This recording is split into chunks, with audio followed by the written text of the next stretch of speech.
Labas vakaras. Sveiki prisijungę prie webinaro apie rizikos valdymą, apie tai, kaip nustatyti sandorio dydį, bei kaip naudoti stop loss ir take profit. Prieš pradedant trumpas klausimas, sakykit, ar gerai mane girdit, ar reikia pakoreguoti garsą. Tai tiesiog parašykite žemiau klausimą ir galėsiu matyti. Taip, matau, viskas tvarkoj, garsas yra, tai galim pradėti seminarą. Tai prieš pradedant, žinoma, norėčiau įspėti apie riziką. Tai šiame seminare pateikta informacija visų pirma yra tik orientacinio pobūdžio ir nėra pasiūlymas, rekomendacija ar kvietimas pirkti ar parduoti. Pateikta informacija remiasi praeities duomenimis, o praeities rezultatai negarantuoja ateities rezultatų. Apskritai prekyba tiek valiutomis, tiek CFD instrumentais yra spekuliacinio pobūdžio ir susijusi su nuostolių rizika. Prekyba tikrai yra skirta ne visiems, todėl prieš pradedant gerai įvertinkite susijusią riziką. Trumpai apie riziką taip pat galite susipažinti ir mūsų internetiniai svetainiai, yra atskiras skyrelis apie rizikos valdymą. Tai tenais rasite daugiau tų priemonių, kaip galima apsisaugoti nuo su prekyba susijusių rizikų.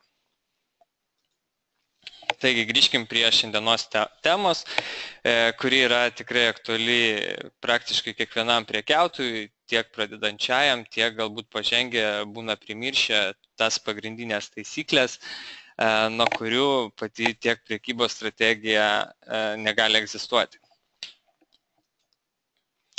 Kodėl yra svarbu valdyti riziką? Tai toks klausimas pakankamai paprastas, nes iš esmės nevaldoma rizika, tai iš esmės rizikuojam visą laiką nuostoliais, savo kapitalu. Jeigu mes nenaudojam stop loss arba take profito, tai ir tas pozicijos dydis yra per didelis, netitinka pinigų ir rizikos valdymo taisyklių, tai galiausiai susiduriam su nuostoliais, dega kapitalas ir reikia ieškoti sprendimo. Tai dėja, kiekvienas mūsų sandoris negali būti pelningas ir todėl mes prieš atidarant sandorį tiesiog turim nustatyti ribas, kada mes fiksuosim pelną ir ties kokią kainą mes prisimsim nuostolį kaip neteisingos mūsų prognozės. Ir tokiu atveju, atidarydami kiekvieną sandorį, mes galim įsivertinti su to susijusias rizikas ir atitinkamai galėsim gyvuoti rinkoje ilgiau ir susikurti savo prekybos strategiją. Taigi visų pirma, nuo ko reikėtų pradėti? Tai prieš pradedant prekybą reikėtų įvertinti, su kokiu prekybos kapitalu mes startuojam. Tai yra pradinis mūsų depozitas arba esamas mūsų depozitas, tai koks jo yra dydis. Tai prekybos depozito dydį jau kiekvienas prekiautojas nustato individualiai pagal savo galimybės, galbūt ir patirtį, tai jis geriau suvokia ir gali tai įvertinti. Iš esmės, prekybos kapitalas tai turėtų būti tokie pinigai, kurie yra neskausmingi prarasti. Jokiais būdais negali būti skolintos lėšos arba paskutiniai pinigai. Tai turėtų būti atliekamos lėšos, kurių nebūtų gaila prarasti. Tokiu atveju mes galim atsiriboti nuo prekybos ir tiek psichologiniais aspektais ir ta prekyba bus tikrai lengvesnė. Kitas dalykas, tai tiesiog prieš atidarant poziciją turim įsivertinti, kiek mes iš jos siekiam uždirbti ir kokią riziką mes prisiemam atsidarydami sandorį. Tai visų pirma reikia nustatyti tinkamą sandorio dydį. Tai kadangi jau kiekvienas įsivertinom, su kokiu pradiniu depozitu ar esamu depozitu mes prekiaujam, tai toj vietoje sekantis žingsnis būtų įvertinti, su kokiu pozicijos dydžiu mes įeinam į rinką. Nes nuo pozicijos dydžio konkrečiai priklauso ir rizikos lygis, tiek ir uždarbis. Vienas iš būdų yra fiksuoto procento rizikos prekyba. Apie tai netrukus papasakosiu. Pagalbos instrumentai apsiskaičiuoti tiek pozicijos dydį, tiek galbūt rizikos valdymą būtų prekiautojo skaičiuotuvas bei Admiral Markets mini terminalo pagalba, apie tai šiek tiek vėliau.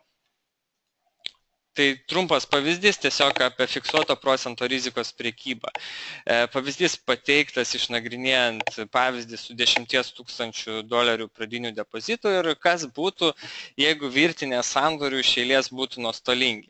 Tai prisiemant pavyzdys pateiktas 2, 5 ir 10 procentų riziką, kokio rezultato tikėtumėmės, jeigu 5 sandoriai, tarkim, iš eilės būtų nuostolingi. Tai jeigu mes kiekvienų sandorių rizikuojam 2 procentais nuo kapitalo, tai toj vietoj matom, kad tas nuostolis nėra dar toks sąlyginai baisiai didelis ir mes galim tęsti prekybą, netgi ir po 10 iš eilės nuostolingų sandorių. Mes turim pakankamai kapitalo, kad galėtume atsistatyti ir toliau galbūt pakeitę, pasižiūrėję, kas negerai prekyboje, pakoreguoti strategiją ir toliau bandyti siekti savo tikslų. Bet jeigu mes prisiemam didesnę riziką, ar tai 5 ar 10 procentų, tai atitinkamai nesėkmės atveju mes jau pakankamai svarę dalį depozito prarandame ir jau pakankamai sudėtinga būna atsitiesti po tokių stiprių sukrėtimų. Iš esmės, kodėl reikia riboti riziką, valdyti? Na, kai rizika didelė, kiekviena klaida stipriai paveikia sąskaitą. Praradus, pavyzdžiui, 20 procentų turimos sumos, jai grąžinti į pradinę padėtį jau reikia padidinti kapitalą 25 procentais. Ir praradus 40 procentų kapitalo grąžinti į tą pačią padėtį jau reikia 66 procentus kapitalo pasididinti. Praradus net 80 procentų kapitalo jau reikėtų net 600 procentų grąžos, kad galėtume grįžti į tą patį tašką, tai praktiškai jau yra ir sunkiai įmanoma. Tai toj vietoj ir yra ta svarba, kad mes turim kiekvienų sandorių įsivertinti, kiek rizikuojam. Aišku, tai priklauso irgi nuo prekybos strategijos, kokia jinai bebūtų, bet rizikos valdymas turėtų būti ir kiekvienas turėtų prisimti jau asmeniškai ir suprasti, kokios grėsmės jo laukia ir kaip su jomis kovoti. Taigi, prekiautojo skaičiuotuvas, apie kurį šiek tiek minėjau, tai jį galite susirasti mūsų puslapį admiralmarkets.lt, prekiaukite ir tenais rasit prekiautojo skaičiuotuvą. Jisai padės apsiskaičiuoti pozicijos dydį ir žinant pozicijos dydį, žinosim punkto vertę ir galėsim jau susidėlioti. Būtent kiek rizikuoti kiekvienu instrumentu ir šitoj vietoj šiek tiek reikėtų daugiau matematikos, jeigu norėtume dar procentiškai suskaičiuoti, kiek mes rizikuojam nuo kapitalo, tai tam yra labai patogus įrankis, kurį kviečiu tikrai visus išbandyti, tai Admiral Mini terminalas. Tai tiesiog kiekvienas galite atsisiųsti Supreme Edition papildinį MetaTrader 4 prekybos platformai iš mūsų puslapio ir gausi tikrai paletę labai patogių ir efektyvių tiek ekspertų patarėjų, tiek ir indikatorių. Tai vienas iš jų mini terminalas, su kuriuo gali tiek pirkti, parduoti, iš karto nusistatyti tiek profit, stop loss lygius, o kas svarbiausia, tai galite apsiskaičiuoti būtent pagal procentinę išraišką tiek nuo einamojo balanso, tiek nuo balanso, kiek mes rizikuojam ir padės nustatyti pozicijos dydį. Tiesiog vėliau šiek tiek grįšim prie šito praktinių pavyzdžių tiesiai iš prekybos platformos, tai bus lengviau matyti, kaip tai veikia ir manau tikrai galėsite išbandyti tai ir namuose. Dabar sekantis labai svarbus aspektas, tai tiesiog apskritai, koks yra tikslas prekybos ir pinigų rizikos valdymo. Tai yra minimizuoti prekybos nuostolius ir atverti kelią didesniam potencialiam uždarbiui. Įrankis yra, aišku, pelno ir nuostolio santykis. Teisingas. Iš esmės, tikslas yra siekti, kad pelningos pozicijos atneštų kelis kart didesnį pelną nei nuostolingos pozicijos. Aš trumpą pavyzdį pateiksiu su pelno nuostolio santykiu 3:1. Žinoma, šis santykis jau toks yra labai jau geras, galima sakyti, ir kartais praktikoje sudėtinga surasti daug sandorius, kad tą santykį galima būtų pritaikyti, praktikoje taikomas ir 2:1 santykis, kuris irgi yra geras. Tai toj vietoj mes siekiam, kad mūsų nuostolis, kaip pateiktas pavyzdys, tarkim, rizikuojam 2 procentais nuo kapitalo arba 200 dolerių, siekiam uždirbti 3 kart daugiau, tai yra 600 dolerių. Tai trumpas pavyzdys, netgi jeigu 3 tik tai sandorius iš 10 mes teisingai suprognozuojam, bendram rezultate, nors 7 sandorius turim nuostolingus, mes liekam pliusiniai pozicijoje ir mums pavyksta uždirbti. Tai pelno ir nuostolio santykis tikrai užima labai svarbų dalyką, svarbią vietą. Čia taip pat daugiau skaičiavimų, tai tiesiog, kad vizualiai paskaičiavimas padarytas, kaip ir minėjau, su $10,000 balansu, rizikuojam 2% nuo kapitalo ir matom, jeigu tik tai vieną kartą jau iš 10 sugebam teisingai suprognozuoti, tai žinoma, būsim nuostolį 2 kartus. Taip pat patiriam nuostolį, bet jeigu jai pavyksta iš 3, 4 arba 5 sandorius suprognozuoti iš 10 teisingai, tai naudodami 1:3 rizikos valdymų pelno ir nuostolio, tai tikrai galim pasiekti gerų rezultatų. Tai šitie būtų pagrindiniai aspektai. Tai be abejo, kiekvieną strategiją naują reikėtų išbandyti demonstraciniai sąskaitoj, kur galėtumėt tiesiog praktiškai išbandyti tai. Tai dabar atsidarysim prekybos platformą, tiesiog pabandysim išnagrinėti mini terminalą, apie kurį kalbėjome, ir atidaryti keletą sandorių ir pasižiūrėti, kaipgi apsiskaičiuoti tą pozicijos dydį. Tai įsirašę Supreme Edition papildinį, mini terminalą rasit navigatoriaus lange prie ekspertų patarėjų.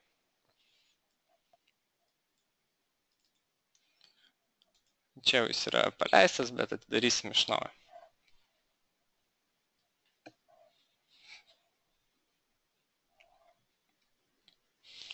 Taip, mini terminalas tai toks langas prekybos, iš kurio gali tiesiogiai vykdyti prekybą, pirkti arba parduoti, realių laikų matot tiek spreadą, galite nusistatyti stop lossą, tiek profitą arba ir nusistatyti pozicijos dydį.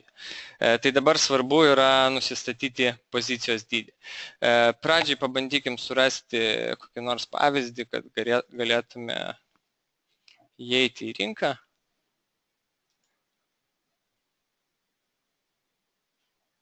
Na, kaip pavyzdys, galim pabandyti ir šitą variantą, svaro dolerio porą. Atsidarom mini terminalą.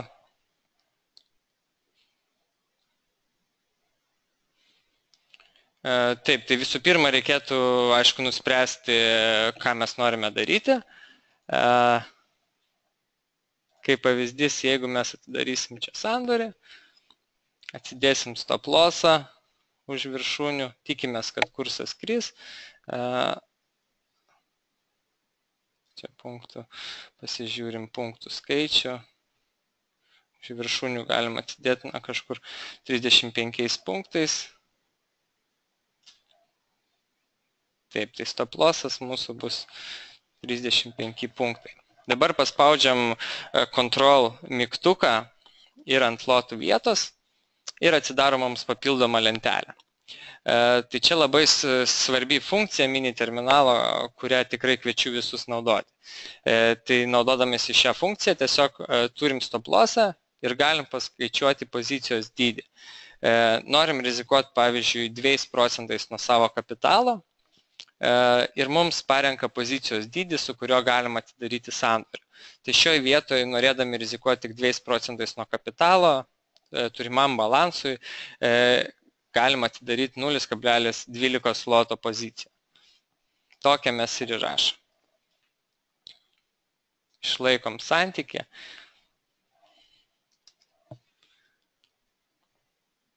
Ir atidarom. Taigi, atidarėm sandorį, rizikuojam 2% nuo kapitalo, turim stop lossą, turim take profitą ir viskas. Šioje vietoje svarbu, aišku, yra kokia jūsų yra prekybos strategija, ar tai skalpavimas, ar dienos prekyba, ar ilgalaikė prekyba, tai toje vietoje jau įėjimo išėjimo taškus reikėtų rasti galbūt geresnius, bet pats principas tiesiog kaip nusistatyti pozicijos dydį, tai tikrai kviečiu naudoti. Galim pabandyti dar vieną kokį nors pavyzdį atsidaryti. Taip, euras ir Šveicarijos frankas, o to dugnai. Galim pabandyti atidaryti sandorį. Taip. Čia lygį. Galima, aišku, būtų palaukti ilgiau, bet tiesiog dėl to pavyzdžio galim iš karto ir pasibandyti. Stopą pabandysim už viršūnių atsidėti 5 punktus. Tai nuo dabartinės kainos čia gautųsi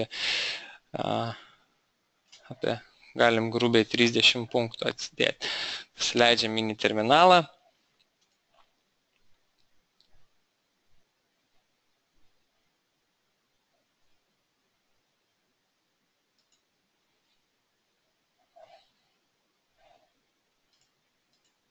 Reikia palaukti šiek tiek. Taip, 30 punktų, 90 punktų ir spaudžiam, rizikuojam vėl 2 procentais kapitalo, pozicijos dydis 0,14 loto.